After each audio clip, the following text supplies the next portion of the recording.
और इसी के साथ आगे अगले चैप्टर की लाइन आपसे कहती है कि अपने अंदाजे पर भरोसा मत कीजिए, डोंट ट्रस्ट योर गट। क्या आप इस दावे पर यकीन रखते हैं कि एक इंटरव्यू के शुरू के 10 सेकंड्स में ही पता चल जाता है कि कैंडिडेट को हायर किया जाएगा या नहीं? अगर एक इंटरव्यू लेने वाला आपको शुरू में ही पसंद कर लेता है तो उसे आपकी और भी कई सारी बातें पसंद आ जाती है। उसी तरह अगर इंटरव्यू लेने वाला आपको पसंद नहीं करता है तो वो आपको रिजेक्ट करने के लिए बहाने ढूंढेगा। एक कैंडिडेट को सही तरीके से जांचने के बजाय ज़्यादातर इंटरव्यू लेने वाले शुरू में ही अपना एक तरफा मन बना लेते हैं, जिसे कॉन्फर्मेशन बायस कहते हैं। हर किसी की अपनी खुद की सोच और धारणा होती है। जब एक इंटरव्यूअर इन्हीं सोच के आधार पर कैंडिडेट पर अपनी राय बना लेता है बिना उसे पूरा मौका दिए, यही कॉन्फर्मेशन बायस है। हालांकि काफ़ी सारे तरीके हैं जिससे एक इंटरव्यू लेने वाले और एक कंपनी ओनर्स के कॉन्फर्मेशन बायस से बचा जा सकता है। पहला तो है कि कैंडिडेट की क्वालिटी के स्टैंडर्ड को बढ़ाइए। एक कैंडिडेट में आप क्या क्वालिटीज़ ढूंढ रहे हैं उसके बारे में अपनी सोच क्लियर रखें। हायर करने की स्पीड को बढ़ाने के लिए कैंडिडेट की क्वालिटी पर कोई भी समझौता ना करें।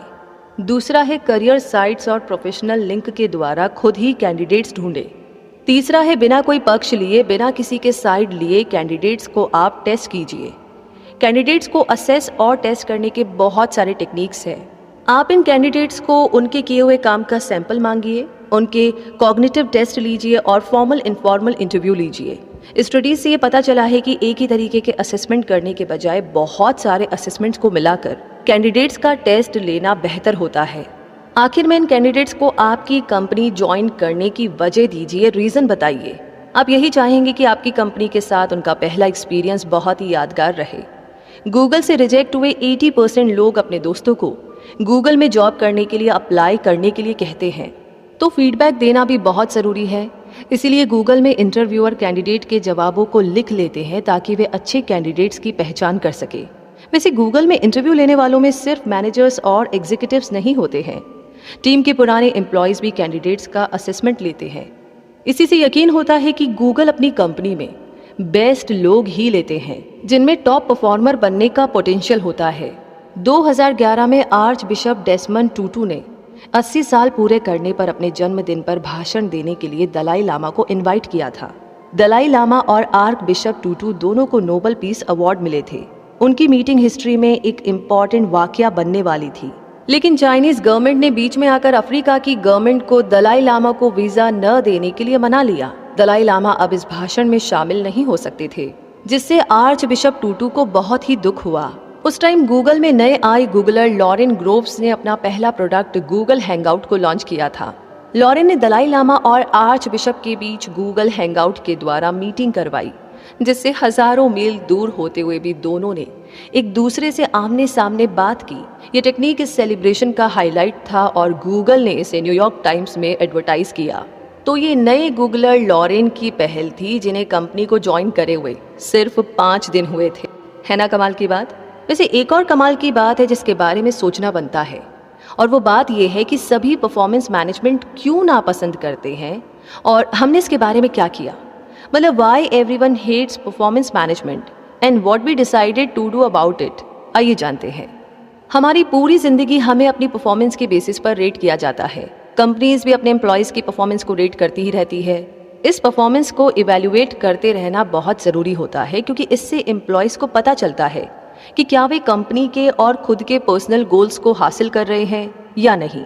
इसके अलावा परफॉर्मेंस इवैल्यूएशन की मदद से कंपनी ये फैसला ले पाते हैं कि क्या वे किसी एम्प्लॉय की सैलरी को बढ़ाए या नहीं और उनको प्रमोशन दे या नहीं। ज़्यादातर कंपनीज के परफॉर्मेंस मैनेजमेंट जिन पर परफॉर्मेंस असेसमेंट करने की जिम्मेदारी होती है, वे इस काम को काफ़ी टाइम लगाते हैं और अपने एम्प्लॉयज़ को फीडबैक भी नहीं देते हैं, जिससे कि एम्प्लॉयज़ ना खुश होते हैं। कुछ मैनेजर्स अपनी सोच या फिर भेदभाव के कारण सही परफॉर्मेंस रेटिंग नहीं कर पाते, जिससे एम्प्लॉयज़ को महसूस होता है कि उनकी रेटिंग्स गलत है। क्या आपको जानना है कि गूगल ने इन चैलेंजेस का सामना कैसे किया और आप अपनी कंपनी में इसे कैसे अप्लाई कर सकते हैं? तो पहली बात तो ये है कि गोल्स को सही ढंग से सेट करें।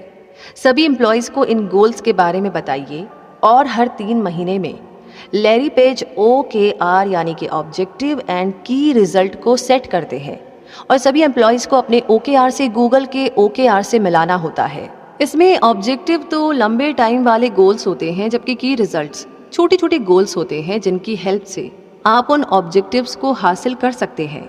गूगल में काम करने वालों के लिए जो वेबसाइट बनी है उस इंटरनल साइट में एम्प्लॉयज इन OKR को देख सकते हैं ताकि वे खुद के और दूसरों के भी परफॉर्मेंस को ट्रैक कर सके।